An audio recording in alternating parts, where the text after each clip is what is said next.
제가 요 며칠 받은 질문이 수요 예배 왜 둘이 해요? 였는데요. 글쎄요라고 답은 했지만 저는 이 또한 저의 숙명이고 저의 구속사라 여깁니다. 왜냐하면 저에겐 엄마도 두 분, 남편도 두 명, 그러니 당연히 시어머니도 두 분, 심지어 대학도 두 군데를 다녔기 때문입니다. 그러나 오늘 예배 시간만은 두 배가 되지 않기 위해 반으로 줄여보기 위해서 바로 시작하겠습니다.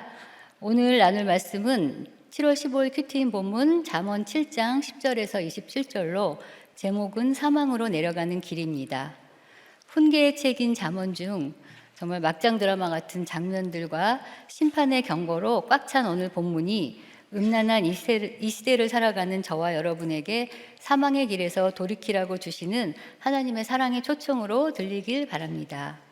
사망으로 내려가는 길에서 돌이키려면 첫째, 간교한 유혹의 실체를 알고 분별해야 합니다. 10절에서 14절 중 그때는 저물 때, 황혼 때, 깊은 밤, 흑암 중을 의미합니다. 시간과 장소를 분별하지 못하고 자신이 있어야 할 곳에 머물지 않으면 간교한 죄의 유혹을 받게 됩니다. 죄를 숨기려 화목제를 드리지만 거룩의 옷으로 위장하고 음란을 행하며 결국 자신의 탐욕을 채우고자 더 심한 악으로 치닫게 됩니다. 불임으로 인해 첩을 얻으시고 두 집 살림을 하시던 부모님 중 첩의 딸로 태어난 저는 생모의 뱃속에서부터 출생하면 본부인에게 보내기로 아버지께서 결정하셨고 정말 출생한 지 3일 만에 생모가 떨어져 본부인에게 보내졌습니다. 어린 나이부터 엄마가 두 분이라는 수치스러운 가정의 비밀이 드러날까 봐 늘 전전긍긍했던 기억이 납니다. 주변 사람들에게는 남다른 가정사를 숨기며 거짓말을 해야 했고 가족들 앞에서도 나만 본부인의 친딸인 것처럼 위장해야 했기에 사람들과 거리두기를 하며 늘 혼자 외로웠지만 어느 누구에게도 내색한 적이 없습니다. 제가 출생한 이후 태어난 3명의 동생들은 생모와 함께 살았는데 저는 물과 기름과 같이 섞이지 못하고 동생과 생모가 사는 집 주변을 맴돌았던 기억도 있습니다. 언제 드러날지 모르는 거짓말에 대한 불안과 태생부터 부정하다는 열등감으로 인해 외롭고 공허함에 눌려 내 자신도 내 환경도 늘 흑암과 같이 어둡다 여겼습니다. 목사님께서 호세아의 아내 고멜도 공동체가 있었고 거룩한 호세아보다는 그 공동체가 편했을 것이라고 하셨는데 저도 사연이 가득하고 불편한 가족들보다는 같이 놀아주는 친구들과의 관계에 안정감을 느꼈기에 대학 진학 한 달 만에 배운 술과 담배에 쩔어 어떤 때는 나이트로 어떤 때는 노래방 또 포장마차로 시간과 장소를 불문하고 친구들과 어울려 음주 가무를 즐기느라 밤낮 싸돌아 다녔습니다. 깊은 밤에도 발이 집에 머물지 아니하고 1년 365일 출근 도장 찍듯이 친구들과 나이트클럽에 갔는데 지금 생각해보니 그곳에서는 말을 안 하고도 모든 것을 잊고 눈치 안 보고 놀 수 있었기 때문인 것 같습니다.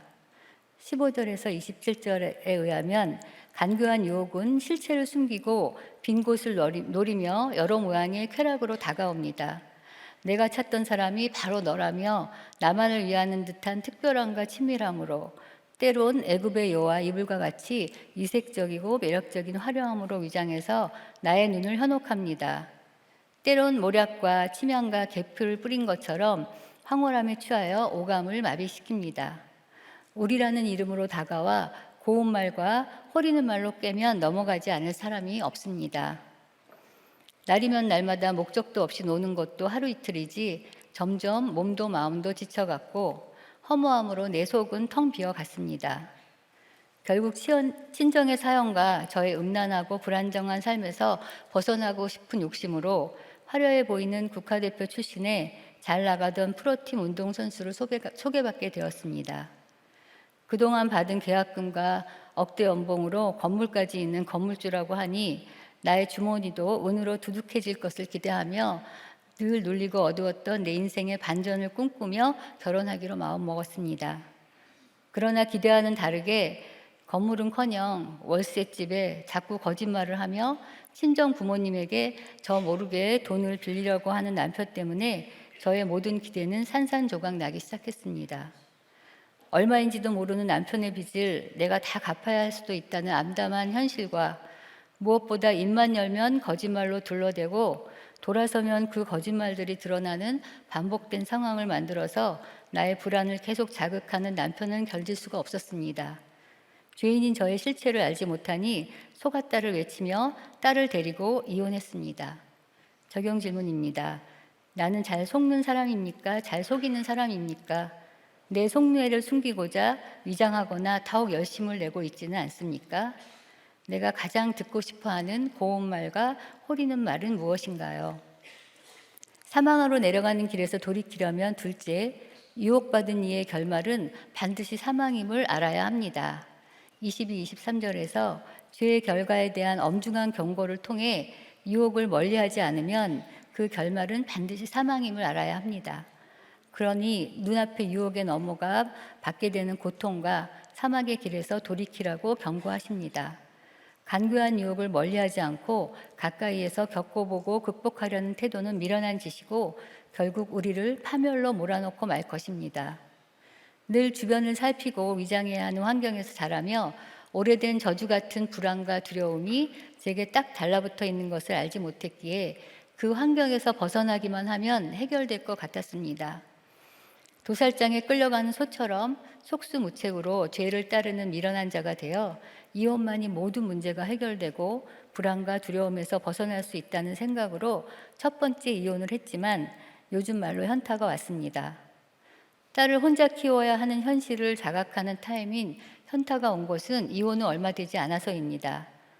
그러나 이 모든 문제의 원인이 첫 남편의 거짓말과 돈 문제라고 굳게 믿었기에 눈앞에 먹이가 있는 그물로 서둘러 들어가는 새처럼 첫 남편과는 정반대로 성실하고 총각에 또 박사인 무엇보다 거짓말하지 않을 것 같은 지금의 남편을 만나 안정되고 행복할 것이라 확신하며 딸을 데리고 재혼했습니다.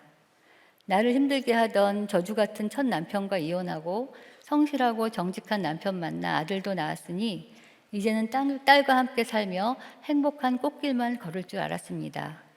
그러나 이번에도 오래지 않아 현타가 왔습니다. 이번에는 딸과 남편 사이에서 눈치만 보며 숨죽여 지내다 보니 정말 숨이 안 쉬어지기 시작했습니다.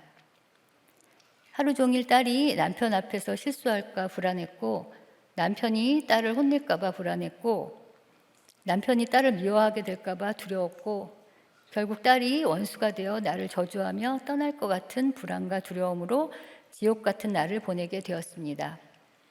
그런데 실상 남편은 딸에게 정말 차별 없이 대해주려 최선을 다했고 새아빠로서 더 이상 잘해줄 수 없는 상황이었는데도 이혼으로 인해 더욱 낮아진 자존감과 열등감 덩어리였던 제게는 재혼 가정에서의 불안과 압박감이 가중되어 간이 뚫리는 것 같은 고통을 겪으며 이번에도 견디지 못하고 두 번째 이혼까지 하게 된 것입니다. 적용 질문입니다. 눈앞의 그물을 보면서도 빠져나오지 못하는 죄는 무엇입니까? 그 죄에 대한 심각성이 있나요? 엄중한 경고를 듣지 않아 죽게 된 사건은 무엇입니까? 사망으로 내려가는 길에서 돌이키려면 셋째, 주의 말을 듣고 주의 명령에 주의해야 합니다. 간교한 유혹의 참담한 결말을 통한 경고를 잘 듣고 명령에 주의하지 않으면 죄의 월급으로 사망을 받게 됩니다. 그러나 우리가 사망으로 내려가는 길에서 돌이키길 원하시는 주님께서는 말씀과 사건으로 방문해 주십니다. 죄의 공장인 인간의 마음은 늘 죄로 치우쳐 미혹받을 준비가 되어 있음을 인정하고 성령님의 도우심을 구하며 주의 말을 듣고 주의 입에 말에 주의해야 치우치지 않고 미혹되지 않을 수 있습니다. 죄는 전염성이 있기에 나 한 사람으로 인해 많은 사람이 상하여 엎드러지고 허다하게 죽을 수 있음을 기억하며 죄의 근원에 말씀의 소금을 뿌리는 묵상과 목장을 통해 끊임없이 회개하며 양육을 받아야 합니다. 내 생명뿐 아니라 자녀들의 생명도 잃어버리게 하는 줄도 모른 채 두 번의 이혼 후 자책감으로 흔적도 없이 사라지고만 싶었습니다. 그런데 웬 은혜로 죄의 노예가 되어 사망의 방으로 끌려가던 저를 주님께서는 구원의 열심으로 방문해 주셨습니다. 예수를 믿게 되었고 좋은 공동체를 만나 인생의 방황도 끝나게 해주셨습니다.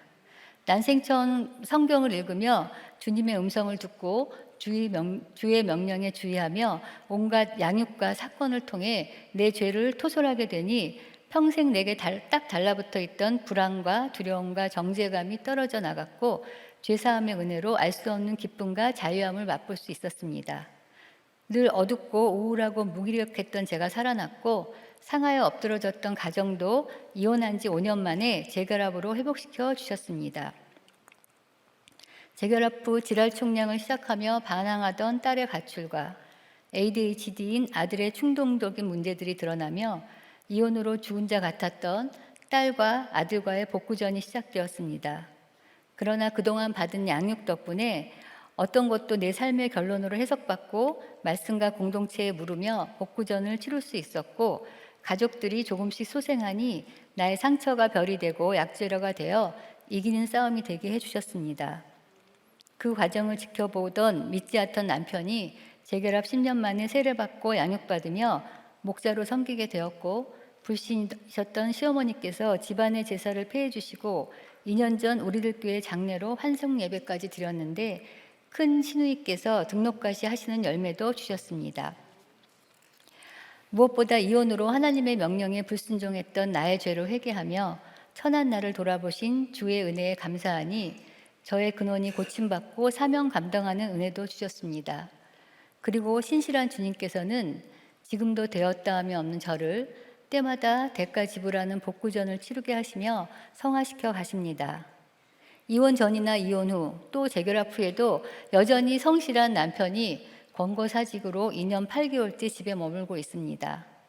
그런데 권고사직 후에도 12가지 체크리스트를 작성하며 지내는 남편과 거의 24시간을 함께 지내다 보니 제가 점점 눌리기 시작했고 또 숨이 막히기 시작했습니다.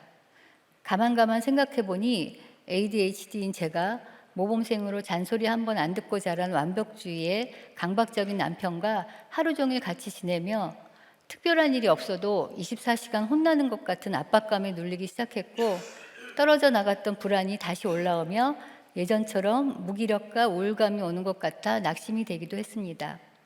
그러나 이번엔 남편과의 관계 회복을 위한 복구전이라 여길 수 있었기에 매주 부부 목장과 여자 목장에서 저의 솔직한 상황을 나누며 저를 고쳐주시기를 기도하게 되었는데 얼마 전 드러난 아들의 거짓말 문제로 표현을 잘 안 하는 아들의 속마음을 듣게 되는 기회가 생겼습니다. 올해 초 공익도 잘 마치고 복학한 학교 생활도 예전과 다르게 충실하게 하니 나름 잘 지낸다 생각했던 아들이 거짓말을 하게 된 것이 드러났는데 그 이유가 자기는 가만히 있어도 그냥 눌리고 눈치가 보여 집이 불편하고 답답하기 때문이고 이 모든 것이 본인만의 문제가 아닌 것 같다고 했습니다. 그리고 다음날 큐티하고 문자까지 보냈는데 문자 일부를 읽어드리면 난 솔직하게 엄마 아빠보다 내가 뭘 잘못했는지 모르겠어. 그냥 태어났는데 엄마 아빠가 이혼했고 너무 상처받으며 살았고 어린애가 보기에도 힘들어 보이던 아빠를 위해서 안 힘든 척하고 친구들하고 잘 지낸 척하며 집에서도 밖에서도 거짓말만 하며 살 수밖에 없었는데 나한테는 거짓말은 거짓말이고 예전 일은 예전 일이 아니라 예전 일과 거짓말은 하나로 묶여 있는 것이고 그래서 정말 고치려고 엄청 노력하고 있다는 내용이었습니다. 주일 말씀에 모압의 배반을 통해 내가 하나님을 반역한 것을 회개해야 한다고 하셨는데 아직도 사람과 환경에 눌리고 해결되지 않은 저의 상태를 주님께서 아들을 통해 그대로 재현해 주신 것을 알 수 있었습니다. 부모의 이혼의 트라우마와 ADHD의 심한 충동성과 극도의 회피 성향으로 인한 여러 가지 문제가 일어날 때마다 여러 모양의 복구전을 치르며 오고 있는 아들에게 남편에게 눌리고 불안해하는 저의 감정을 그대로 전염시킨 것 같아 너무 미안했습니다. 가장 애통한 것은 여호람이 아내도 될 싸움을 시작해서 두고두고 이스라엘이 죄를 범하게 하는 올무가 되었고 후손에게 무거운 짐을 얹어준 것처럼 아들이 아직도 이혼 가정에서 겪은 예전 일에 묶여 고스란히 대가를 치르고 있다는 것입니다. 그러나 이혼의 상처로 상하여 엎드러졌던 아들을 키워주고 양육해준 공동체로 인해 아들이 자신의 속마음을 조금씩이라도 표현할 수 있게 된 것과 더욱이 공동체에 나누며 처방까지 받았다고 하니 너무 감사가 되었습니다. 왜냐하면 여호와께 묻지 않는 것이 악이라고 하셨는데 사람들의 시선만 의식하며 가족들에게조차도 드러내지 않았고 묻지도 않았기에 두 번의 이혼을 겪으면서도 구원을 위해 찾아온 기회인 줄도 알지 못해 더 큰 위기를 자초하며 번번이 지는 싸움을 했던 저와는 다르게 연약한 아들이지만 공동체에 나누고 부모에게 미약하게나마 표현하는 것만으로도 이기는 싸움이 되게 해주신다는 약속으로 믿어지기 때문입니다. 그런데 아들의 속마음을 들으며 첫 남편과의 일들을 생각해 보게 되었습니다. 나도 어린 시절의 상황으로 인해 거짓말을 하며 불안하게 살았고 아들도 부모의 이혼으로 앞뒤가 다르게 살며 거짓말을 하는 사람으로 컸다고 하는데 첫 남편도 분명 문제의 근원이 있을 것인데 솔직히 지금까지 깊이 생각해 본 적이 없었습니다. 몇 년 전 아들의 돈 사건을 겪으면서도 첫 남편의 일들은 생각하고 싶지 않았습니다. 사실 첫 남편의 돈 문제는 우리들 공동체에 와서 다른 분들의 간증을 들으며 도박이나 다른 중독의 문제가 아닐까 추측은 해보았지만 무엇 때문에 그렇게까지 되었는지 지금도 정확하게 알지는 못합니다.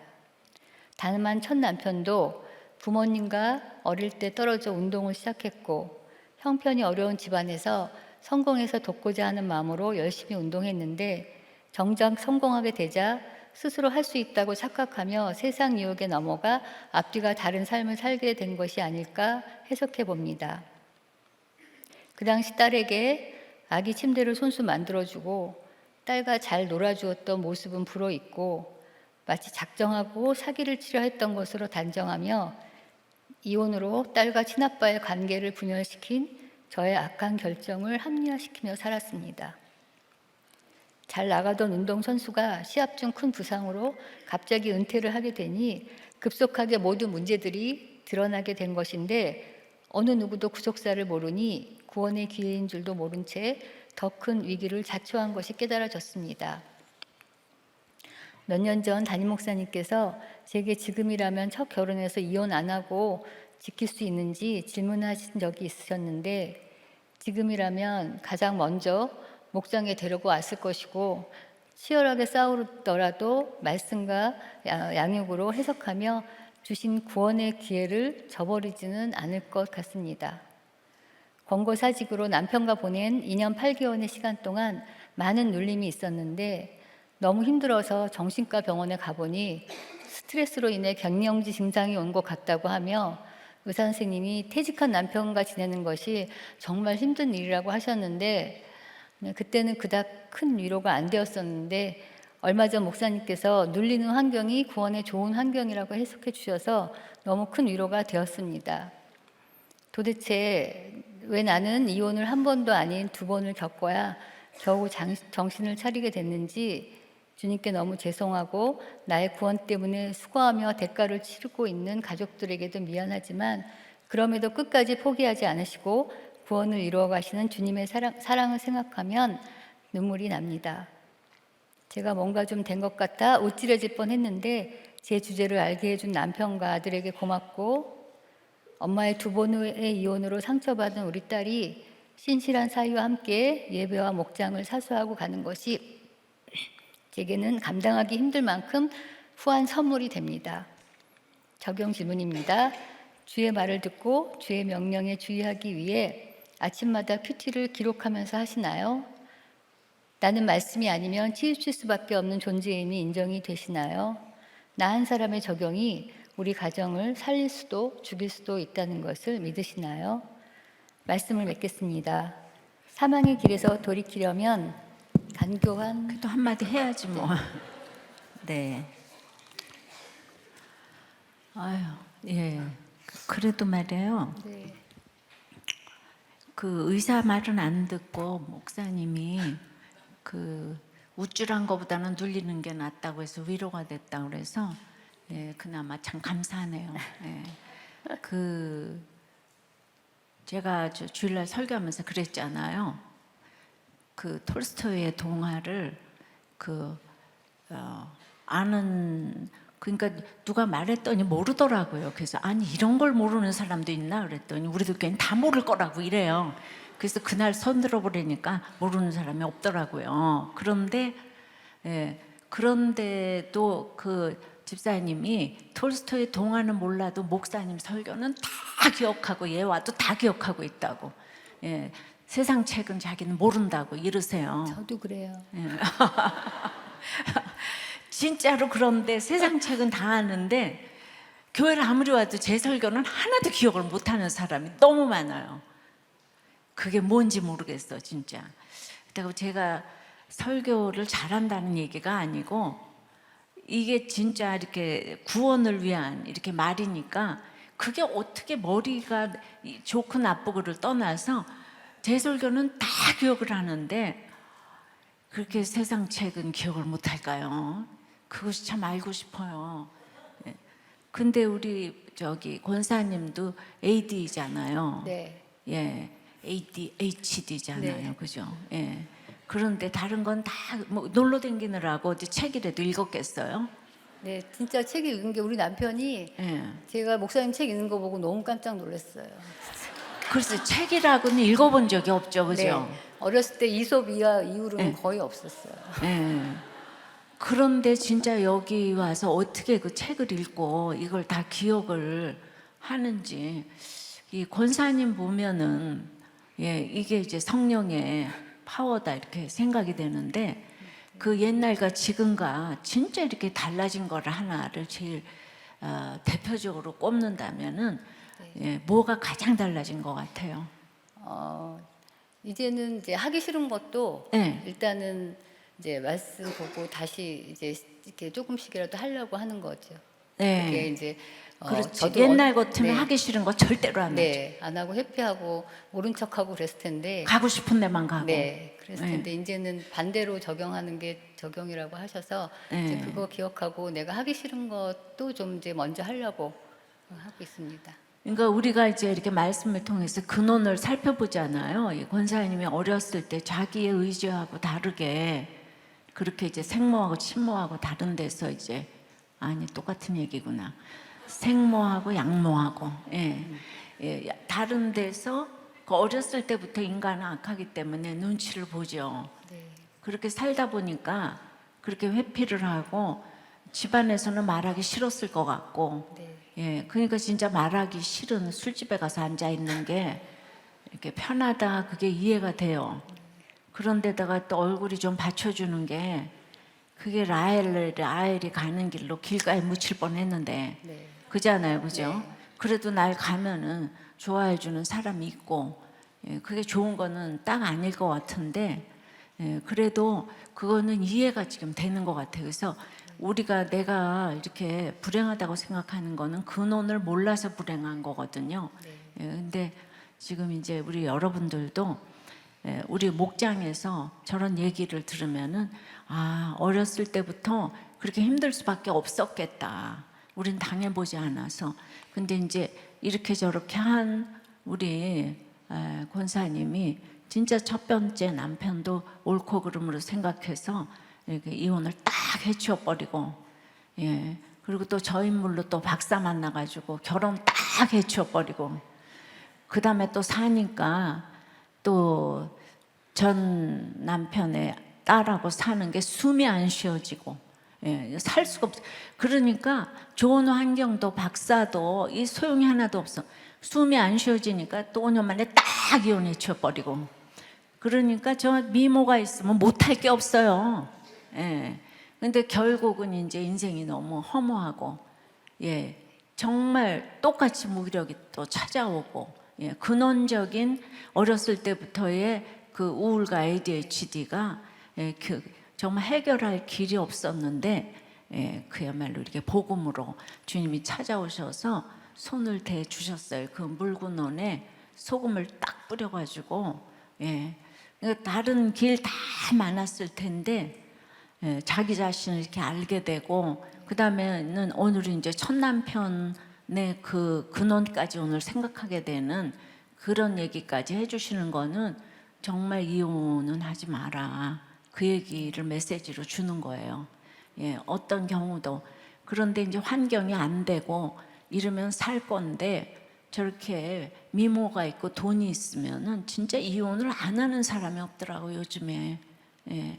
그래서 그게 참 불쌍하다는 생각이 이렇게 드는데, 예, 반면 교사로 삼아서 여전히 힘든 일도 많고, 예, 거쳐가야 될 거 많은데 이렇게 하루하루 이제 말씀으로 이제 인도함 받는 것만큼 이렇게 살아내니까 요즘에 남편의 백수, 집사님은 돈밖에 모르는데 남편이 백수가 되는 걸 또 겪어봐야 돼요. 네, 예. 그런 것 같아요. 예, 그러니까 또 지금 숨이 안 쉬어져가지고 옛날 같으면 또 딱 버릴 건데, 네, 예, 요새는 버릴 수가 없어, 그죠? 네, 예, 이제 이게 다 있어야 될 일로 계속 오고, 예, 이런 집사님, 아니 권사님 같은 예, 환경에 처한 사람들 정말 너무나 많이 지금 살리시고 계시거든요. 그러니까 문제는 예, 오픈을 안 하는 거는 정말 그거는 아주 다 죽는 길인 것 같아요. 솔직하게 가는 것이 아이들에게도, 예, 애들이 지금 말 안 들어도 엄마 아버지가 이렇게 솔직하게 하고 가는 게 최고의 자녀 교육인 것 같아요.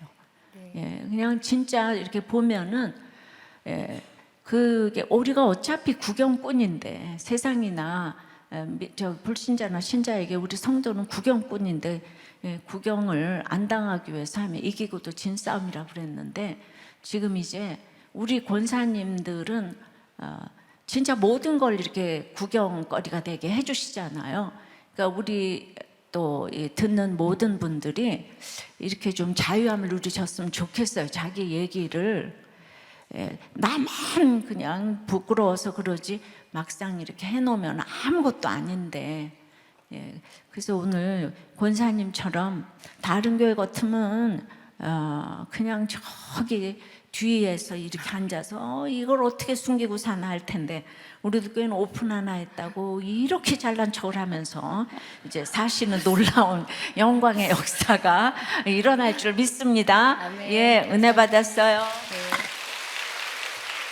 말씀을 맺겠습니다. 사망의 길에서 돌이키려면 간교한 유혹의 실체를 알고 분별해야 합니다. 별 인생 없는데 이것만 벗어나면 될 것 같다는 간교하고 달콤한 유혹에 절대 넘어가지 마시기 바랍니다. 왜냐하면 유혹받은 이의 결말은 반드시 사망이기 때문입니다. 나무 십자가 버리고 황금 십자가 찾아가지 마시고 지금 있는 자리에서 여호와께 묻고 병든 나의 물근원을 고침받는 것이 생명을 보존하는 비결입니다. 그러기 위해 주의 말을 듣고 주의 명령에 주의해야 합니다. 나 한 사람으로 인해 허다한 사람들이 죽을 수도 있고 살아날 수 있다는 오늘의 경고를 기억하며 나 한 사람 말씀으로 중심 잡고 있으면 어떤 전쟁도 이긴 싸움이 되게 하실 것입니다. 기도하겠습니다. 하나님 아버지, 어린 시절부터 많이 눌리며 불안과 두려움으로 세상으로 피하고 이혼으로 날마다 지는 싸움을 싸우다 죽을 수밖에 없던 죄인인 저를 방문해 주셔서 사망의 길에서 돌이키게 하심에 감사드립니다. 여호와 보시기에 온전치 못한 저이지만 저의 모든 삶이 이 땅의 간교한 유혹에 넘어가 이혼하려는 그 한 사람이라도 돌이키게 하는 약재료가 되길 기도합니다. 사용하여 주시옵소서. 저 한 사람 때문에 허다한 대가를 치르며 오고 있는 저희 가정을 불쌍히 여기사 영적 계보를 이어가게 해 주시옵소서. 공동체와 나라를 위해 기도합니다. 말씀 묵상과 가정 중수의 핵심 가치를 전하는 우리들 교회 모든 사역 위에 기름 부어 주시고 이 사역을 위해 눈물 마를 날 없이 전파하시며 양육해 주시는 우리 담임 목사님의 영육을 눈동자같이 보호하여 주시옵소서. 부목사님들과 해외 선교지에서 섬기는 선교사님들에게도 동일한 은혜 허락해 주시옵소서. 각 부서의 여름 큐페와 아울리치가 갑절의 은혜로 안전하게 마치게 하심에 감사드리며 남은 아울리치에 기름 부어주시고 특별히 포항과 제주 싱크로드 연합집회 통해 말씀 묵상 운동과 가정승수의 역사가 포항과 제주 땅에도 열매 맺게 하여 주시옵소서. 여호와 보시기에 악한 차별금지법, 평등법, 관광가정기본법, 생활동반자법을 하나님의 방법대로 꼭 막아주시고 태아생명보호법은 속히 제정되게 하여 주시옵소서. 이 모든 말씀 생명의 길로 인도하시는 예수 그리스도 이름으로 기도합니다. 아멘. 안녕하세요. 나화주 권사입니다. 고난의 종류가 장르가 다 다른 게 김 권사님은 첩의 자식인데 저는 본처의 자식이거든요. 저도 첩의 자식들 때문에 힘든 인생을 많이 살았는데요. 오늘 본문은 로마서 1장 1절에서 17절까지 말씀으로 제목은 구원을 주시는 하나님의 능력입니다. 오늘 말씀은 큐티인과 담임 목사님의 저서 절대복음과 사도행전 주일 설교를 참고했고 아울러 제 간증도 함께 전하겠습니다. 로마서는 담임 목사님께서 우리들 교회 개척 초기에 올바른 복음 위에 서기 위해서 2003년도 9월부터 주일 설교를 하셨습니다. 로마서는 사도행전 19장 21절을 보면 바울이 후에 로마도 보아야 하리라 했는데 그 후에 사도행전 20장 3절을 보면 고린도에서 석 달을 머물면서 로마서를 기록했다고 합니다. 바울은 에베소를 중심으로 아시아를 복음화시킨 것처럼 로마를 중심으로 유럽을 복음화시키기 위해 로마에 가고자 했습니다. 로마를 거쳐 당시 복음이 전해지지 않는 땅끝 나라인 스페인에 끝없이 갈 생각을 했으나 그 일은 이루어지지 않고 네로 황제 때 AD 67년경에 바울은 순교를 당했다고 합니다. 바울이 가고 나서도 로마 교회는 300년 동안 핍박을 견디고 믿음을 잘 유지했던 비결은 바울이 로마서를 통해 올바른 복음을 전했기 때문이라고 합니다. 정확하고 올바른 복음이야말로 구원을 주시는 하나님의 능력이 나타나 우리의 믿음을 지킬 수 있습니다. 그러면 어떻게 하면 우리의 삶에 구원을 주시는 하나님의 능력이 나타날 수 있는지 오늘 말씀을 통해 깨닫고 알아가길 원합니다. 구원을 주시는 하나님의 능력은 첫째, 부르심을 받아 복음을 위해 택정함을 입을 때 나타납니다. 1절입니다. 예수 그리스도의 종 바울은 사도의 부르심을 받아 하나님의 복음을 위하여 택정함을 입었다고 합니다. 바울은 먼저 자신을 예수 그리스도의 종이라고 소개합니다. 바울이 말하는 종은 둘로스로서 생사 여탈권이 주인에게 있고 자유가 전혀 없는 가장 신분이 낮은 종을 말합니다.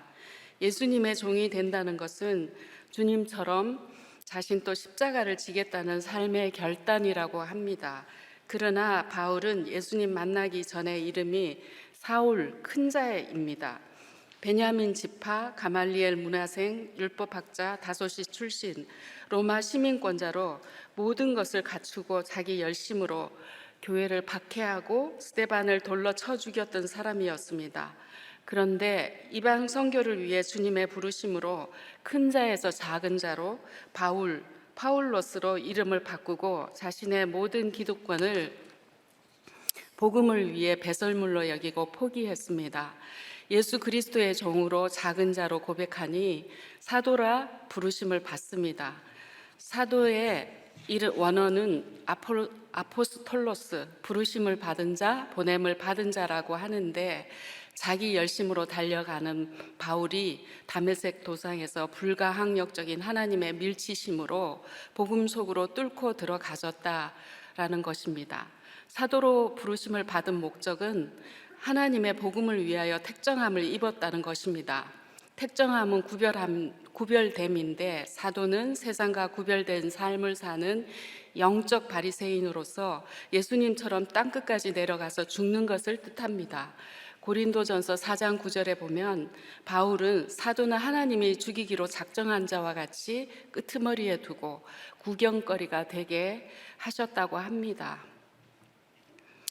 저는 기독교와는 전혀 상관이 없었던 유교와 불교와 미신을 믿는 가정에서 6자매의 막내딸로 태어났습니다. 조상의 제사를 모셔야 한다는 명분으로 아버지는 첩을 두어 아들을 낳으셨고 불행한 친정 어머니를 보면서 자랐습니다. 다행히 가정 환경은 부유했기에 저는 고등학교 때 서울로 유학 와서 미술대학에 진학하여 대학 교수가 되고 싶었습니다. 그런데 고3 때 친정 어머니가 암으로 돌아가셨는데 그때는 저희가 아무도 안 믿었을 때라 어머니는 구원받지 못했습니다. 아버지는 두 집을 하나로 합치셨고 그러다 아버지가 병환으로 쓰러지시자 처분 정여세까지 내면서 아버지의 모든 재산을 싹쓸이 아들과 손자들에게 다 넘겼고, 넘기지 못한 우리가 살던 집과 땅마저도 첩의 자식들과 나누게 되었습니다. 아버지가 돌아가실 때에는 언니와 저가 내려가서 전도로 주님을 영접하셨고, 죄인됨을 인정하시고 구원받고 소천하셨습니다. 예수를 믿지 않던 큰언니는 재판을 해서라도 우리의 몫을 찾아야 된다고 했지만, 예수를 믿었던 네 자매는 싸움을 하고 싶지 않았고 하나님이 저희에게 재산을 안 주시는 것으로 생각했습니다. 창세기 25장 5절 6절에 보면 아브라함이 이삭에게는 자기의 모든 소유를 주었고 서자들에게는 재산을 주었다고 했는데, 저희 자매들도 아버지의 재산을 포기하니 하나님 나라의 소유를 주신 것 같습니다. 그 예가 예수 믿는 네 자매가 모두 권사이고, 다섯째 형부는 장로이시고, 셋째 언니 사위는 목사이자 장땡대 교수님이고, 넷째 언니 아들도 목사, 다섯째 언니 아들도 목사, 사위도 목사, 딸은 전도사입니다.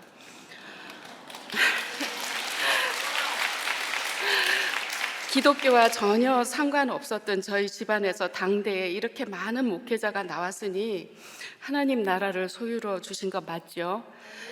목회자가 나오려니 각자에게 그만큼 고난도 많았던 것 같습니다. 저는 친정어머니가 돌아가시고 나서 방황할 때 친구의 전도로 예수님을 영접하고 교회를 나가게 되었습니다. 모태신앙인 남편을 만나 유학을 떠나 저도 교수가 되기 위해 열심히 공부했습니다. 근데 유학 가서 아들을 낳고 공부를 병행하니 아들이 자주 감기에 걸리고 어느 날은 고열에 경기를 해서 병원에 입원하는 바람에 저는 공부를 중단하고 한국으로 먼저 나오게 되었습니다. 그래도 남편이 교수가 된다는 가능성으로 모든 것을 참고 견딜 수 있었는데, 세월이 가도 남편은 대학에 임용이 되지 않고 시간 강사로 겸임 교수로 살다 보니 경제적으로 무척 힘들었습니다. 그래서 저도 10년간 미술 알바를 하며 살았습니다. 열심히 살았으나 제 뜻대로 되어지는 게 하나도 없고 애들은 커가고 미래가 암담해지니 어떻게 하면 주님이 우리 가정을 축복해 주실까, 그 생각만 하며 교회에서 더욱더 열심히 봉사와 선교 일까지 했습니다. 선교단체에서 전문인 선교사 훈련 과정을 수료하고 방통대에서 한국어도 가르쳤습니다. 화면 띄워주실래요? 그 한국어 자격증이에요. 그러니까 영어도 되어 있어서 제가 외국에 나가도 강사를 할 수 있어요. 예.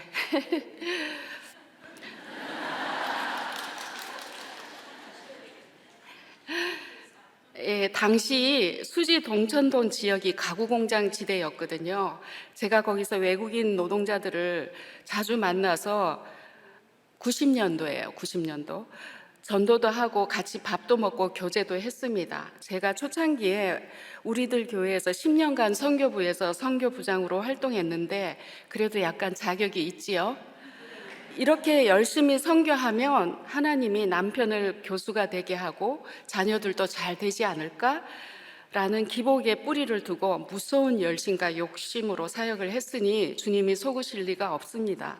자녀를 인격적으로 대하지 않고 나의 소유물로 여기고 자식 우상의 죄도 모르고 살다 보니 자식 때문에 무너지는 일이 생기게 되었습니다. 어릴 때부터 아들을 억압하며 달달 볶으며 공부만 시켰던 아들이 고등학교 때 사춘기가 오자 제게 반항하며 아예 공부를 하지 않고 학원도 빠지고 PC방 당구장으로 다니며 놀았습니다. 아들 때문에 신경도 못 쓰고 내버려둔 딸은 무기력과 우울에 빠지게 되었습니다. 날마다 아들과 전쟁을 치르며 방관하는 남편과 다투며 전쟁 같은 고통의 삶을 견디다 못해 저도 매일 술까지 마시며 잠이 들곤 했습니다. 고통의 원인이 어디서부터 시작되었는지 구속사적으로 해석도 하지 못하고 죄도 보지 못하니 아들 탓, 남편 탓하며 지옥과 같은 날들을 보냈습니다. 목사님께서 우리가 예수 믿기 전에 가족을 사랑한다고 하면서 했던 일이 주님을 대적하고 가족을 죽이고 자녀를 격분케 하고 제일 무서운 게 자기 애와 자기 열심, 내 생각이 항상 구원을 막고 있다는 것을 깨달아야 한다고 하셨습니다.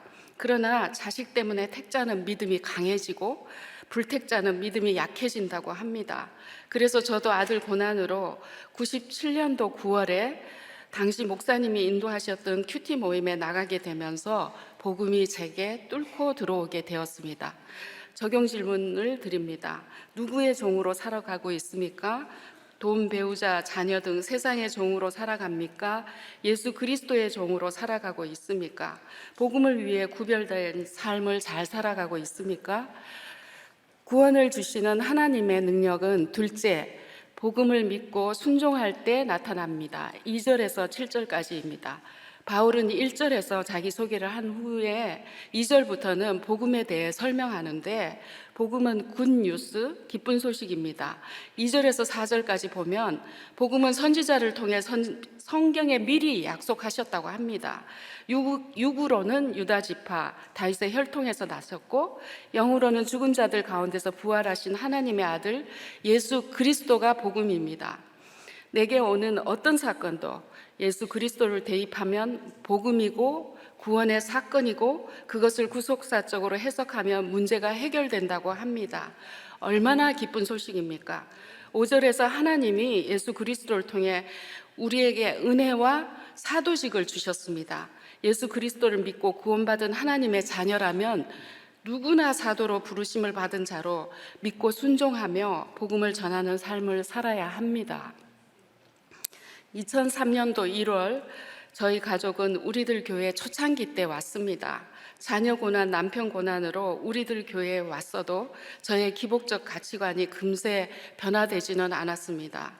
그런데 하나님은 우리들 교회에 등록하고 얼마 후에 그렇게 안 되던 남편 나이 50에 대학 교수가 임용되었고 아들도 사수만에 대학에 들어가고 등록금도 면제받고 딸은 3수 만에 대학을 들어가서 장학금도 받고 육적인 선물을 하나님께서 크게 한 주먹 주셨습니다. 이렇게 우리들 교회에 오자마자 주님의 육적인 선물을 받았으면 영적인 구원의 일을 위해 순종하는 삶을 살아야 하건만 여전히 교만하고 내 열심과 생각이 앞서니 말씀을 잘 깨닫지도 못하고 회개가 안 되니 더 많은 사건이 와서 훈련을 받아야 했습니다. 남편은 대학에 임용되자마자 교회 일에 무관심했고 교회에서 목자가 되라는 권면도 계속 뿌리치고 자기 일에만 집중했습니다. 대인관계가 좋고 피아노, 플룻, 클라리넷, 기타 등 여러 악기도 잘 다루고 왜 이렇게 악기를 잘 다루냐고요? 원래 음대를 가려고 해서 배웠답니다. 인기 많고 잘생긴 남편이 술 먹고 늦게 들어올 때마다 친정 아버지가 첩을 두고 사신 상처로 바람 피우지는 않을까라는 불안과 두려움이 해결되지 않았습니다. 사진 띄워주세요. 저희 남편입니다. 저기 분당 디자인 센터에 있는 8층 건물에 매달려 있는 작품인데요. 작품 또 보여주세요. 이거는 4.19 묘지에 있는 작품인데 12m 이렇게 두 작품이 있는데 4.19 공원에 가면 구경하시기 바랍니다. 은사가 많고 악기를 잘 다루고 조각을 잘하면 뭐합니까? 주를 위해 쓰지 않아서 아무 쓸모가 없습니다. 어느 날 담임 목사님께서 우리들 교회 목자들은 힘들고 아픈 분들이 오시면 그들에게 정신과 얘기도 해드려야 되는데 그러려면 목자들이 먼저 정신과에 가서 상담을 좀 받아보면 좋겠다라고 하셨는데 저도 정신과에 가서 남편 문제로 상담을 했습니다. 그랬더니 의사 선생님은 남편이 바람도 안 피우고 월급도 갖다 주는데 남편에게 과도하게 신경 쓴다는 것이었습니다. 남편을 25%만 생각하는 게 정상이라고 하는데 제가 너무 집착했다는 게 깨달아졌습니다. 의사 선생님의 처방은 취미 활동을 해보라는 것이었습니다. 의사 선생님의 인본적인 처방을 듣고 4개월 동안 비즈 공예를 배우며 시간을 낭비했습니다. 목걸이, 귀걸이, 팔찌들을 만들어 교인들에게 선물하고 목사님께도 선물을 했더니 보다 못한 목사님께서 집사님 가게 차릴 거예요? 유다가 산 위에 푸른 나무 아래에 산당과 우상과 아세라상을 세웠다잖아요. 당시 큐티인 말씀이 열왕기 상이었는데 14장 23절 22절 23절을 보면 유다가 조상들보다 더 악을 행했는데 산 위에와 푸른 나무 아래에 산당과 우상과 아세라상을 세워서 여호와를 노엽게 했다는 목사님의 책망의 말씀을 듣자마자 저는 하나님의 진노가 너무 두려워서 즉시 그만뒀습니다. 적용 질문 드리겠습니다. 여러분의 기쁜 소식은 무엇입니까? 오직 하나님의 아들 예수 그리스도입니까? 아니면 좋은 학교와 좋은 직장에 들어가고 결혼 잘하고 사업 잘 되고 병 낫는 것입니까? 말씀을 들어도 순종과 적용이 잘 안 되는 이유가 무엇일까요? 구원을 주시는 하나님의 능력은 셋째, 복음을 부끄러워하지 않고 오직 믿음으로 살 때 나타납니다. 8절에서 17절까지입니다. 보세요. 8절과 9절에서 바울은 로마 교회의 성도들이 온갖 박해에도 믿음으로 이겨내고 굳건히 서 있다는 소식을 듣고 감사하며 칭찬하고 격려하며 쉬지 않고 기도한다고 합니다. 11절에서 바울은 신령한 언사를 나눠주기 위해 로마 성도들을 간절히 보기를 원했는데 그 신령한 은사는 하나님이 주신 시간과 건강과 물질로 이것보다 더한 귀한 것은 나의 고난은 나누어 주는 것이라고 목사님께서 하셨습니다. 그리고 13절에 보면 바울이 로마에 가고자 여러 번 노력했으나 지금까지 길이 막혔다고 합니다. 박해를 받고 감옥에 갇히고 로마로 가는 길은 험난합니다. 나의 약함과 제됨과 추함을 은혜로 구원해 주셨다는 죄 고백이 간증이라고 하는데 바울은 기회가 있을 때마다 자기 간증을 하며 복음을 전해도 아무도 안 듣고 안 믿습니다. 그럼에도 이런 여러 가지 고난들을 통해서 바울은 자기의 죄성을 점점 깊이 직면하고 예수님의 고난을 더 깊이 이해하게 되었다고 합니다.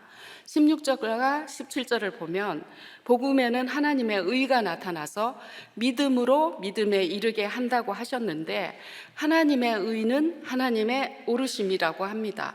우리에게 어떤 재앙과 심판의 사건이 와도 하나님의 오르심이고 그 사건을 통해 믿음으로 믿음에 이르게 한다고 하십니다. 기록된 바 오직 의는 믿음으로 말미암아 살리라고 했는데 하나님은 세상은 교만하고 정직하지 못하지만 의인은 그들의 믿음으로 말미암아 살리라고 하시며 택하신 자녀들이 세상에서 믿음으로 살도록 지키신다고 하십니다. 남편이 교수가 된 지 6년째 되는 어느 날 남편이 운동하다가 공이 잘 보이지 않고 헛스윙을 한다고 하니 우리들 교회 의사 장로님이 병원에 가서 뇌 MRI를 한번 찍어보라 하셔서 찍었더니 뇌종양 말기로 그것도 11개월밖에 못 산다는 청천벽력 같은 얘기를 듣게 되었습니다. 해마다 건강검진을 받았지만 뇌 검사는 따로 하지 않았던 것입니다. 당시 큐티 말씀이 요한계시록이었는데 7 대접 심판이 마지막 심판인데 하나님의 진노가 그것으로 마친다고 했습니다. 계시록 16장 1절 2절에 보면 하나님의 진노의 7 대접을 땅에 쏟으라는 명령을 듣고 첫째 선사가 대접을 땅에 쏟으니 짐승의 표를 받은 자들과 그 우상에게 경배하는 자들에게 악하고 독한 종기가 났다고 했습니다. 지난 주일 설교에서 목사님은 좋은 음악과 그림인 작은 일이 인생의 최종 목적이 되어 구원에 이르지 못한 사람이 많다고 하셨는데 남편은 세상 성공과 자기 작품인 작은 일이 최종 목적이 되어 큰일인 구원에 관심이 없으니 이겼으나 실패한 인생이 된 것입니다. 악하고 독한 종기가 암인데 주님은 뇌종양 중에도 가장 독한 교모세포종이라는 암을 주셔서 돌아오라고 마지막에 재앙의 심판을 하셨습니다.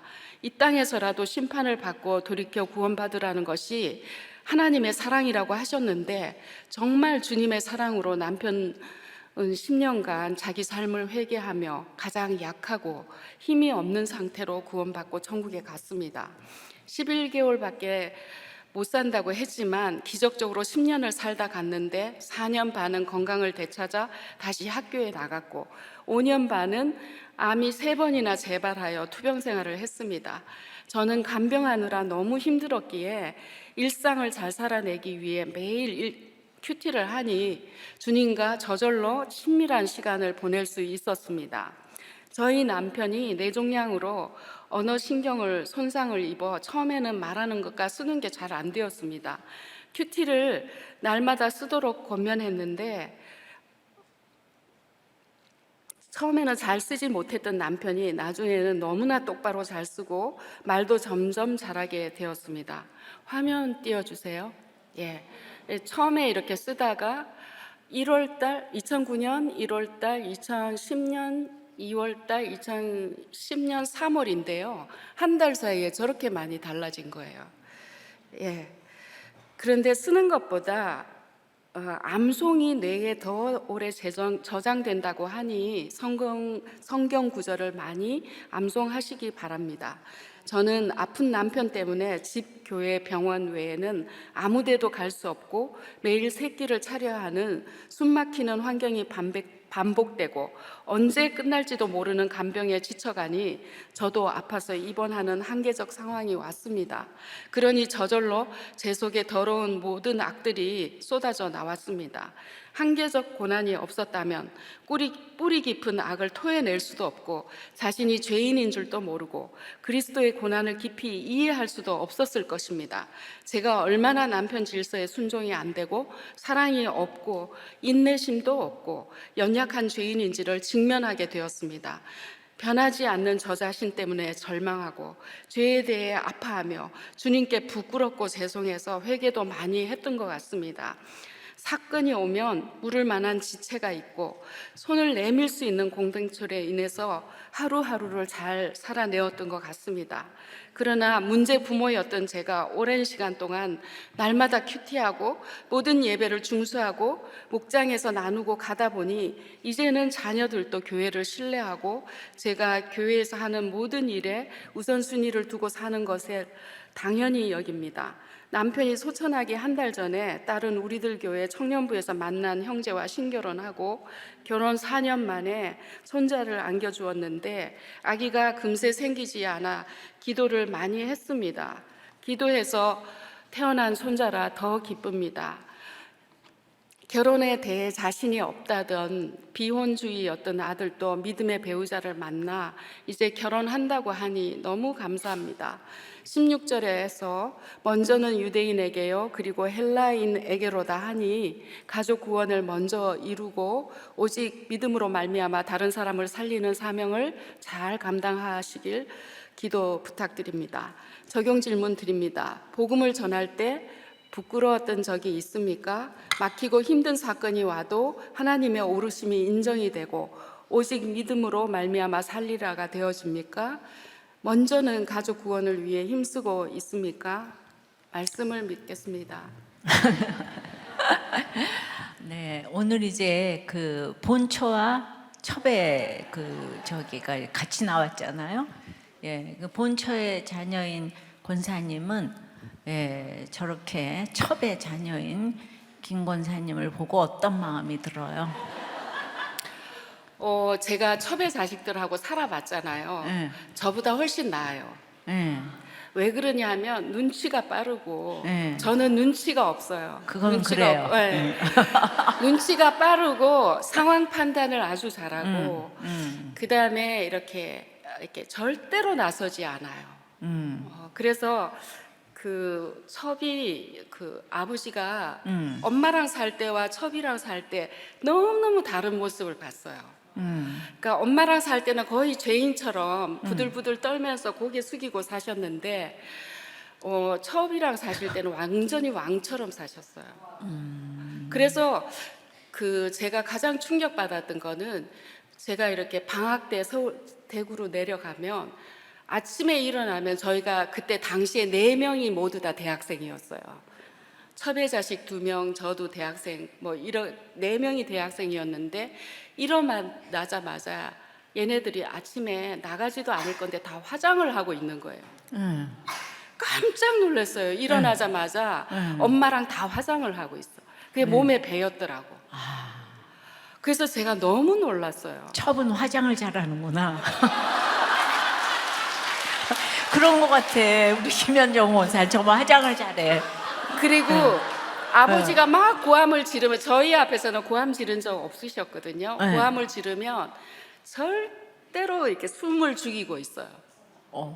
그래서 저희들보다 훨씬 영적으로 낫죠. 그러면 우리가 보면 첩이래하고 본처가 라헬이네. 아니에요. 알아들었어요? 아니에요. 근데 아버지는 저희 언니가 아버지께 물어봤대요. 네. 아버지는 엄마가 좋으냐, 새엄마가 엄마가 좋으냐 이랬더니 내가 너한테 거짓말 할 수는 없는데 나는 새엄마가 좋다 이렇게 얘기하셨어요. 어렸을 때 예. 그러셨대요. 그러니까 남자들은 첩을 좋아하는 것 같아요.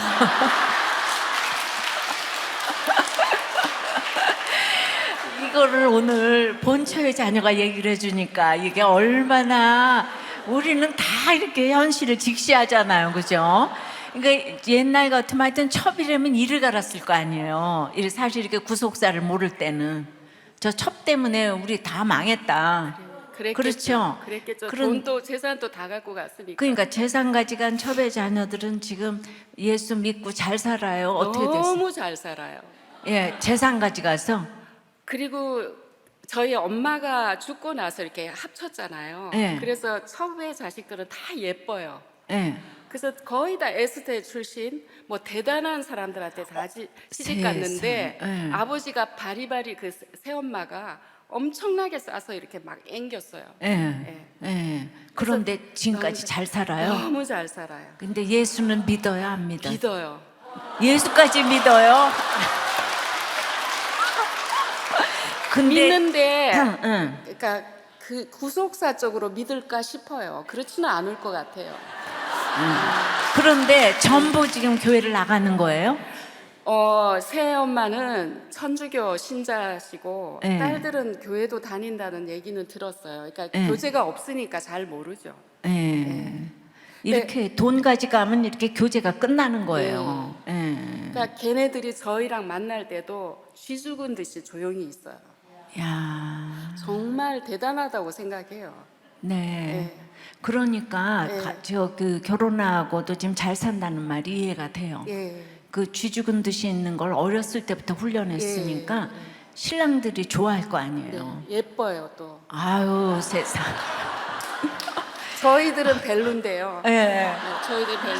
그러니까 이게 예쁜 데다가 이제 질서에 순종하는 훈련도 배운 데다가 그런데 우리 김현정 원사는 첩의 자녀인데 그 질서에 순종하는 건 안 배우고 술집만 저렇게 댕겼다고. 예. 본처랑 살아서 그래요. 본처랑. 예? 본처랑 살아가지고. 엄마랑 살았으면 배웠을 것 같아요. 엄마가 살았으면. 엄마랑 사셨으면. 그렇지. 엄마랑 살았으면 그러면은 네. 그 자기 저기 생모의 자녀들은 쥐 죽은 듯이 잘 있어요? 자기만 지금 다 잘 살아? 응. 야, 걔네들이 교회는 나가겠지? 응? 걔는 이 집도요. 그 밑에 동생들은 다 잘 산대요. 그 학벌도 다 좋대요. 그러니까 권사님이 아주 정확한 처방을 했네. 본처한테 가서 살아서 지금 그 잘난 척하는 거를 배운 데다가 또 출신 성분은 그렇지 못하니까 이것도 저것도 아니니까 갈 데가 없어서 나이트클럽을 진짜 갔네요. 그 미모로 제일 안 좋은 결정을 했기 때문에 지금 우리도 꽤 권사가 된 맞아요. 것이 아니겠어요? 예. 근데 우리 권사님은 우리 저런 분들이 지금 다 예목 강사가 돼가지고 이렇게 재밌는 얘기를 가르쳐 주신답니다. 예, 그러니까 여러분들 양육을 이제 양교부터 안 받으시면 진짜 손해예요. 그러니까 저 열심으로 못한 게 없어요. 그러니까 웬 한국어 강사를 다 따놓고 결국은 이유가 있습니다, 목사님. 예, 제가 40대에 땄거든요. 예, 갑자기 남편이 죽으면 어떨까? 이 생각이 드는 거예요. 예. 그러면 나 혼자 힘으로 어떻게 애들을 대학까지 공부를 시키지? 아, 선교사를 하면 애들은 공부를 하나님이 시켜주시니까 야. 내가 뭔가 선교사 자격증을 따야 되겠다 이 생각을 했어요. 그러니까 만세전부터 택자가 맞아요. 예. 그러니까 내가 이제 권사님들하고 얘기하는 게 편한 것이 다들 지금 무슨 말을 해도 이게 다 꼬이질 않으셨어. 예, 무슨 말을 해도 잘 들으니까 내가 이렇게 편하게 얘기를 하잖아요. 그러니까 여러분들이 목장에서는 상상도 못할 얘기를 내가 이제 권사님들 나오면은 막 이런저런 얘기를 하는데 예, 저처럼 하란 소리는 아니고 밑에 이렇게 목원들은 야 목자님이 저런 얘기를 해도 들어야 되겠구나 이런 모델을 보이느라고 하는데 그러니까 믿음이라는 게 정말 딴 게 아닌 것 같아요. 편한 것 같아요. 다른 사람의 구원을 위해서 어떤 얘기도 드러내야 되는 거. 이제 그런데 그 옛날에 처음에는 여기 이렇게 첩의 그 자녀는 뭔 얘기를 해도 잘 들었는데 처음부터 진짜 깨닫지는 못해도 잘 들었어요. 예. 근데 이 권사님은 워낙 똑똑하니까 맨 처음부터 드러내기가 아주 어려웠죠, 그죠? 네. 예. 그래서 많은 훈련이 필요했어요. 예, 본처의 자녀들은 훈련이 많이 필요해요. 그러니까 이제 우리 교회 오기 전에 아들이 그렇게 사수를 해도 못 들어가고 딸도 삼수해도 못 들어가고 남편은 여기 온 지 10년이 돼도 임용이 안 되고 그러니까 안 되는 것밖에 없잖아. 모든 걸 다 열심히 아니요, 했는데. 우리들 교회 오자마자 된 거예요. 그렇지. 네. 그러니까 내가 그 얘기를 하려고 그러는 거지. 예, 그러니까 너무나 모든 공부도 다 하고 한 것 같은데 이렇게 되지 않으니까 여러분들 그 입장이 생각해 보면 얼마나 기가 막혔겠어요. 예. 진짜 속 많이 새기는 데다가 대학도 떨어지고 남편도 안 되고 사실은 굉장히 힘들었으리라고 생각을 하는데 그래도 이제 그러니까 왔어요. 조금이라도 잘 됐으면 안 왔을 것 같아요. 네. 그죠? 예, 그래서 택자가 돼서 그 모든 훈련의 과정 중에서 점점 편한 사람이 돼갔던 것 같고 맨 처음에 왔을 때는 권사님한테 말하려면은 하루 이틀 생각한 다음에 내가 이렇게 얘기를 했어야 되거든요. 예. 죄송합니다. 그런데 진짜 남편이 속을 새겨주고 이러니까 점점 편한 사람이 돼갔는데 이 남편이요. 아니 잘생긴 데다가 기타도 잘 쳐가지고 우리 맨 처음에 수련회 갔을 때 기타로 그냥 콘서트 했잖아요. 저 남편이. 그러니까 진짜 이 첩의 자식을 봤으니 얼마나 이 남편 때문에 집착이 되는 게 내가 이해가 가더라고. 막 그냥 이 스윗하게 찬양을 그냥 막 이렇게 그냥 기타를 쳐가면서 하는데 근데 결과적으로는 그래도 바람을 안 폈죠. 폈어요. 아 폈어요. 들켰어. 들켰다고요 저한테. 아 맞아. 그런데 그냥 찻잔 속에 태풍으로 그냥 지나간 거죠. 이제 바람 폈을 때는 제가 그래도 많이 말씀을 듣고 우리들 교회에 워낙 바람 피는 분들이 많아서 별로 크게 안 와닿고 하루 괴롭히고 끝냈어요. 맞아. 네. 그러니까 그 남편은 100% 바람 필 그 확률이 많았는데 네. 하도 저렇게 수고하고 남 살리고 막 이러니까 예, 지금 굉장히 중요한 얘기를 했어요. 예, 근데 얼마나 이쁜 애하고 바람을 폈겠어요. 예. 그 더군다나 저 미대 교수잖아요. 그죠? 그런데 이 권사님이 진짜 딱 하루 힘들고 말더라고. 하루 힘들고 마니까 예. 남편도 예. 남편이 그거 오래 갔어요. 빨리 끊었어요. 그러니까 그 암 걸리고 그러니까 그 병원에서 수술할 때 제가 당신 회개할 일이 있으면 지금 빨리 회개하는 게 좋겠다고. 그때도 얘기 안 했어요. 예. 그때도 얘기 안 했는데. 아니 그러니까 권사님은 알고도 남편한테 얘기를 안 한 거예요. 아니요. 다 싸우고 했는데 그래도 이제 몇 년간 사귀었는지 누군지 이런 얘기를 안 했기 때문에 그래서 그때도 얘기를 안 하더라고요. 근데 죽기 얼마 전에 아침에 큐티를 쓰고 나서 저보고 이러더라고. 나 옛날에 굉장히 많이 이렇게 여러 번 자고 바람 피웠다고 이러더라고요. 그래서 안다고 말씀해줘서 고맙다고 제가 그랬어요. 아유 주여. 네. 맞아요. 그러니까 해아래 새 것이 없어요. 남편을 의심할 만한 확실한 투시의 은사를 가지고 집착한 게 아니고 의심을 했어야만 되네 그 남편은. 예. 근데요, 우리 남편이 가기 전에 저한테 다 고백을 했잖아요. 그래서 장례식 때 너무너무 많은 여자 학생들이 막 선배들이 많이 왔는데 막 우는데 이니연인가 전이연인가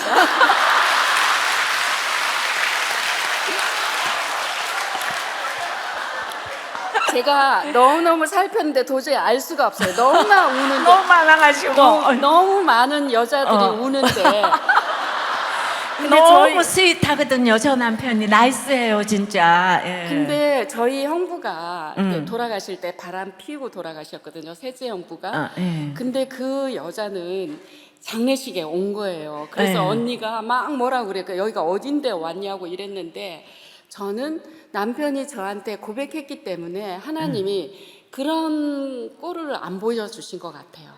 아유 예. 할렐루야. 예, 할렐루야. 진짜 그래서 할렐루야. 남편이 고백한 게 진짜 고마웠어요. 그런데다가 이제 자식들이 있는데 추한 꼴을 보이면 안 되잖아요. 그렇지. 근데 예, 예. 11개월 아니 그러니까 맨 처음에 얼마 산다고 11개월. 11개월 산다고 했는데 10년을 더 살았잖아요. 그러니까 남편에게 정이 다 떨어졌지. 그러니까 그거 간병하다가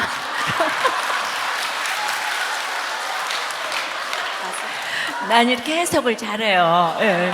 그래서 울거나 말거나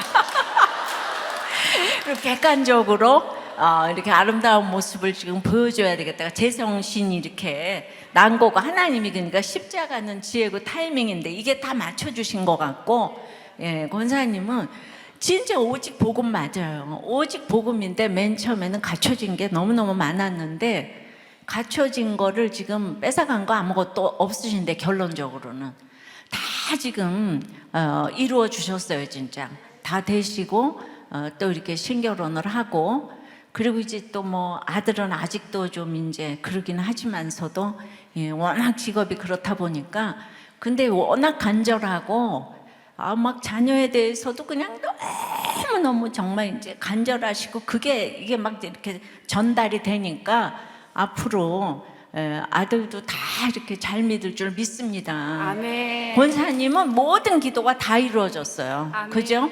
그리고 저렇게 남편이 바람 폈다는데 우리도 꽤 대단하지 않아요?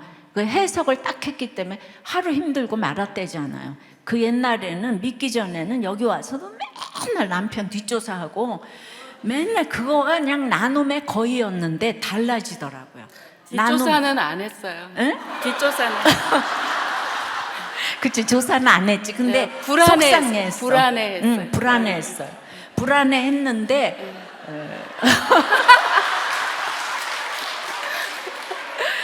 그런데 그게 달라지더라고요. 진짜 이렇게 우리들 교회 다른 간증을 들으시면서 정말 그게 달라지는 게 별인쟁이 없다는 거를 이렇게 느끼게 되니까 그게 큰 정말 진보고 발전이었다는 게 생각이 들고 그런 일이 오니까 나중까지 그렇게 해결을 하시고 처리를 잘 하시고 아유 그 장례식 얘기는 오늘 처음 들었는데 압권이네 압권이야. 아유 최고예요 진짜. 아유 정말 이니은인가 전이은인가 이러면서 아유 네 아유 오늘 짧아도 너무 예 은혜 받았습니다. 예. 말씀을 맺겠습니다. 구원을 주시는 하나님의 능력은 부르심을 받아 복음을 위해 택정함을 입을 때 나타납니다. 또 복음을 믿고 순종할 때 나타납니다. 그리고 복음을 부끄러워하지 않고 오직 믿음으로 말미암아 살 때 나타납니다. 기도드리겠습니다. 주님, 로마서 말씀을 통해 다시 한번 복음에 대해 구원을 주시는 하나님의 능력을 알게 해주시니 감사합니다. 재앙의 심판에 사건이 오지 않으면 저는 말씀을 깨닫지도 죄도 보지도 못하는 연약한 죄인입니다. 그런 저를 고난을 통해 복음 속으로 뚫고 들어가게 하셔서 가족 우상이 깨어지고 회개하고 말씀이 있는 인생을 살게 하시니 감사합니다. 그러나 복음을 위해 부르심을 받아 택정함을 입었다고 고백하지만 여전히 삶이 따르지 못함을 불쌍히 여겨 주시옵소서. 그럼에도 신령한 은사를 주셔서 공동체와 목장에서 고난의 약재료들을 나누어 주는 자가 되게 하시니 주의 은혜에 몸둘 바를 모르겠습니다. 바울처럼 박해와 갇힌 환경에도 복음을 부끄러워하지 않고 오직 믿음으로 말미암아 살며 전하는 인생이 되게 도와주시옵소서. 예수 그리스도 이름으로 기도드리옵나이다. 아멘. 아멘. 우리 말씀을 기억하며 함께 찬양하겠습니다. 우리 보좌 앞에 모였네. 함께 주를 찬양하며 하나님의 사랑 그 아들 주셨네. 그의 피로 우린 구원받았네. 십자가에서 쏟으신 그 사랑 강같이 온 땅에 흘러 각 나라와 족속 백성 만원에서 구원받고 주 경배 드리네. 구원하심이 보좌에 앉으신 우리 하나님과 어린 양께 있도다. 구원하심이 보좌에 앉으신 우리 하나님과 어린 양께 있도다.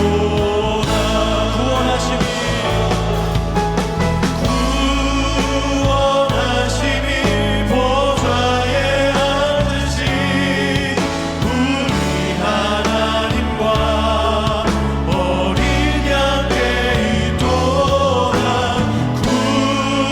구원하심이 보좌에 앉으신 우리 하나님과 어린 양께 있도다. 먼저 말씀을 전해주신 권사님께서는 시간과 장소를 분별하지 못하고 자신이 있어야 할 곳에 머물지 않으면 간교한 죄의 유혹을 받게 된다고 하셨습니다. 죄인인 스스로의 실체를 알지 못하니 속았다를 외치며 딸을 데리고 이혼을 감행하게 되었다고 고백해 주셨습니다. 이처럼 나를 알고 시간과 장소를 분별하기 위해 큰 일과 작은 일을 분별하기 위해 우리는 잘 정찰해야 됩니다. 깨어있어 잘 정찰하지 못하는 우리에게 하나님께서 권사님의 약재료를 통해 한 번 더 우리에게 일깨워 주셨음이 인정이 됩니다. 우리 이 시간 함께 기도할 것은 사망으로 내려가는 길 가운데 있는 나의 발걸음을 멈춰주시고 들려주신 말씀과 붙여주신 공동체를 의지하여 주님께로 돌이킬 수 있도록 기도해야겠습니다. 공동체 앞에서 고백하신 권사님처럼 우리 이 시간 절박한 심정을 담아 하나님께 우리의 죄와 연약함을 고백하면서 다 함께 주여 한번 부르짖고 회개하며 기도하도록 하겠습니다. 이어서 말씀을 전해주신 권사님께서는 복음을 믿고 순종할 때 하나님의 능력이 나타난다고 전해주셨습니다.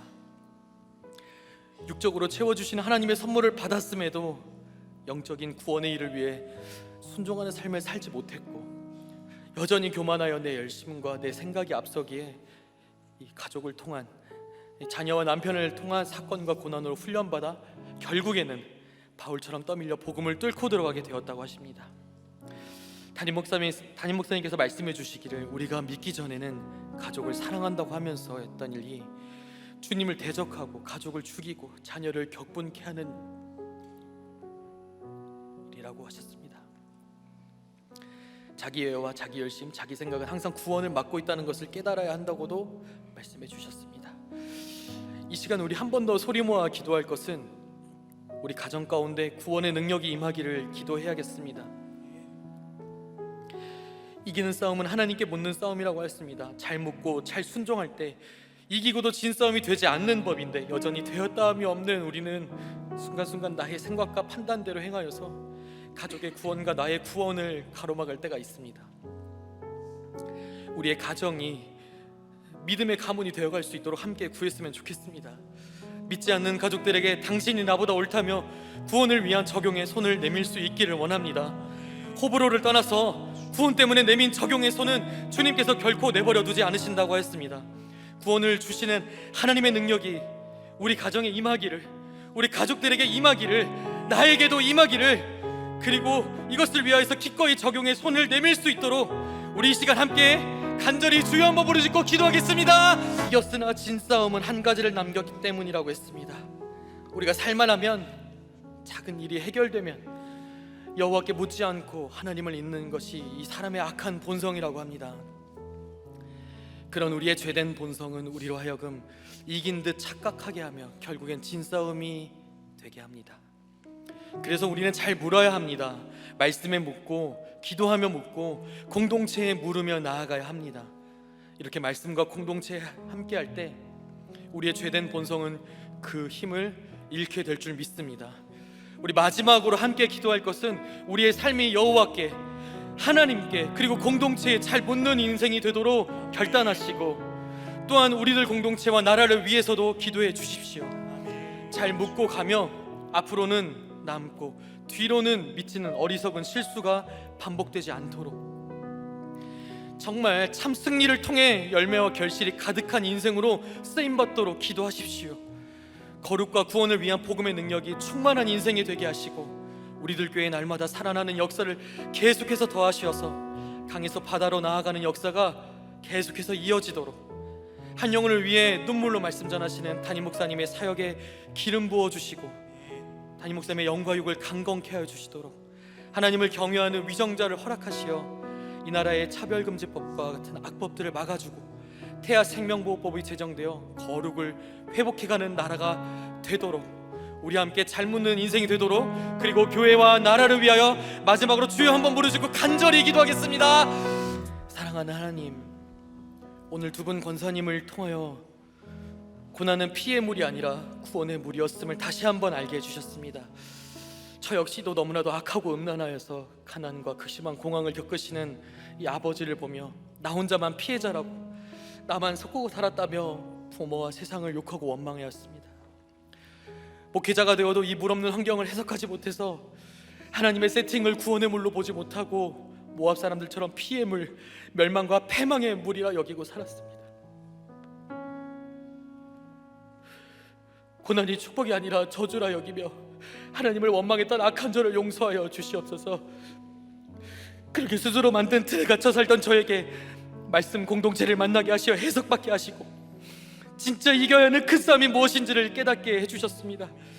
주님, 이제는 우리 모두가 사망으로 내려가는 길에서 말씀을 통해 돌이키게 하시고 이기고도 지지 않도록 인도하여 주시옵소서. 말씀과 공동체에 힘입어 구원을 가로막지 않고 복음의 능력을 흘려보내는 인생들이 되게 하여 주시옵소서. 날마다 살아나는 영혼을, 날마다 살아나는 가정을 우리들 교회에 더하여 주시옵소서. 계속해서 이어지는 아우리치와 띵크로드 사역 가운데 주님 은혜를 부어주시고 곳곳에서 큐티하는 공동체가 세워지고 말씀으로 살아나는 교회들이 솟아나게 하여 주시옵소서. 늘 한 영혼의 구원을 위해 애타게 눈물로 기도하시며 말씀 전해주시는 담임 목사님의 영역의 강건함을 더하여 주시옵고, 방송 문서, 미디어 사역 등 막히신 주의 일들을 감당함에 부족함이 없도록 주님 말씀의 은혜와 능력을 제한 없이 부어 주시옵소서. 나라가 있어야 교회와 예배가 있는데 주님께서 예비한 한 사람을 세워주시어 주님 이 나라가 하나님을 경외하는 나라가 되어갈 수 있도록 인도하여 주시옵고, 차별금지법과 건강가정기부법 그리고 교육개정안과 같은 악법들을 막아주시고 태아생명보호법이 제정되어 인구 절벽의 위기로부터 주님 이 나라를, 이 민족을 지켜 보호하여 주시옵소서. 이 나라와 이 민족을 긍휼히 여겨 주시옵소서.